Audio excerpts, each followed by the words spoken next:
Bienvenue sur votre chaîne Christine Yapo, ici vous avez le meilleur de l'information à temps et à l'heure. Ne manquez donc pas de vous abonner à la chaîne, et d'activer la cloche de notification pour toujours être au parfum de l'information africaine et même mondiale. Dans la nuit du dimanche 23 à ce lundi 24 janvier 2022, des militaires burkinabés ont arrêté Roch Marc Christian Kaboré, président de la République, suite à des mutineries ayant pris presque toute la journée du dimanche. En tant que peuple frère partageant les mêmes valeurs, des leaders politiques et d'associations se sont exprimés sur la question. Fousseynou Ouattara, président du COREMA et membre du CNT, les dignes fils burkinabés se sont assumés. Ce coup d'État qui se passe au Burkina Faso, s'il est confirmé, ça veut dire que quelle qu'en soit la volonté des puissances coloniales, il ne faut jamais abandonner les intérêts de son pays pour faire plaisir à qui que ce soit. Un président de la République, même si tu es démocratiquement élu, tu dois toujours te souvenir que c'est le peuple qui t'a élu, et non un président français ou autre. Je pense que Roch Kaboré avait oublié cela. Et les dignes fils burkinabés se sont assumés. Il faudra comprendre que seul l'intérêt du peuple compte, quel que soit le désir des uns et des autres. Aboubacar Siddiq Fomba, président du parti ADEPM, tous ceux qui vont se mettre au dos du Mali regretteront très fort. Le coup d'État au Burkina Faso, je l'ai dit depuis longtemps. Ils oublient que le Mali est un grand pays, un État béni de tous. Le Mali n'est pas seulement la carte que les gens voient. Beaucoup de pays de l'Afrique occidentale font partie de lui. Je l'avais dit, au moment des sanctions, que tous ces présidents qui ont eu le courage de suivre la France dans sa dynamique d'asphyxier le Mali, de nous amener dans la palestinisation et la syrisation, ces présidents vont payer très cher leur comportement inhumain. Cette lutte que nous avons commencée est une lutte pour la libération de l'Afrique. Cette libération passe par le Mali qui englobe les quatre grands anciens empires de l'Afrique. Aujourd'hui, le Mali est en train de confronter les néocolonialistes, les impérialistes et les esclavagistes. Tous ceux qui vont se mettre au dos du Mali regretteront très fort.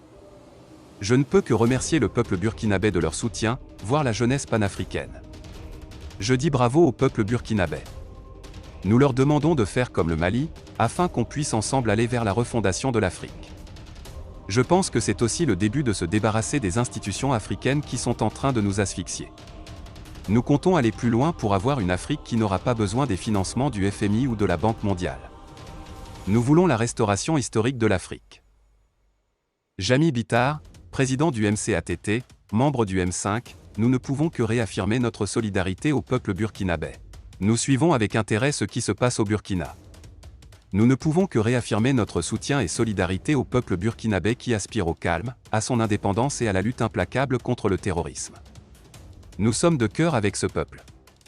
Nous disons à la France que c'est la fin de la France-Afrique, notamment du néocolonialisme qui est en train de se dessiner dans la sous-région. L'échec de la France dans le Sahel est visible aujourd'hui. Les peuples ont compris.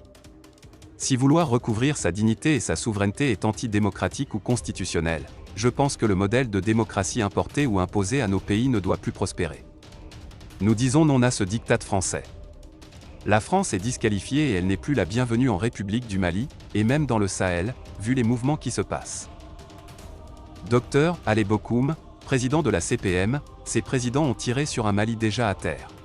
Depuis qu'on a entendu qu'il y a des mutineries dans plusieurs casernes au Burkina Faso, nous avons compris qu'il y a anguille sous roche. Je crois que 7 à 8 militaires ont été récemment arrêtés pour tentative de coup d'État. Malgré l'ébullition de la situation dans toute l'Afrique occidentale liée à ce qui se passe au Mali, le peuple a été jeté en pâture par des soi-disant présidents qui mettent des élections en avant, par rapport à la situation sécuritaire et même humanitaire des populations. Ils ont fait fi de l'humanisme dans le cas du Mali. Ces présidents ont tiré sur un Mali déjà à terre. Aujourd'hui, rien n'est étonnant, surtout quand on sait que ces peuples africains sont des vaillants. Quand ils sont élus, les présidents se croient au-dessus de tout. Ils se croient permis de tout. C'est pour dire qu'il y a des patriotes dans la frange militaire de chaque pays. Avec ce que fait le colonel Assimi Goïta, désormais devenu Thomas Sankara II, je sais qu'il y a beaucoup de militaires qui aimeraient être à sa place, pour avoir la renommée qu'il a. Quand on est intrépide et qu'on écoute son peuple, je crois que c'est facile. Le peuple malien doit sortir pour dire merci aux Burkinabés. C'est ce qui se passe au Mali qui est en train d'influencer. Bravo à la communauté panafricaine.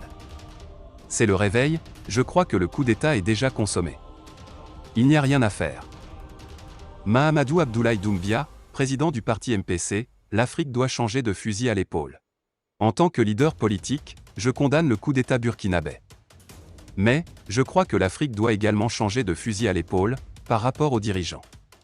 Il s'agit des dirigeants qui ne font pas les affaires africaines en matière d'émancipation et de l'indépendance totale. Ces dirigeants doivent être remerciés par la population qui peut les pousser à la démission, sans l'intervention militaire. Mais, quand l'armée prend ses responsables face à certaines situations, on ne pourra que la suivre. Mohamed Mamanta Touré, président de l'association Anka au Mali, ce coup d'État met le Burkina en retard.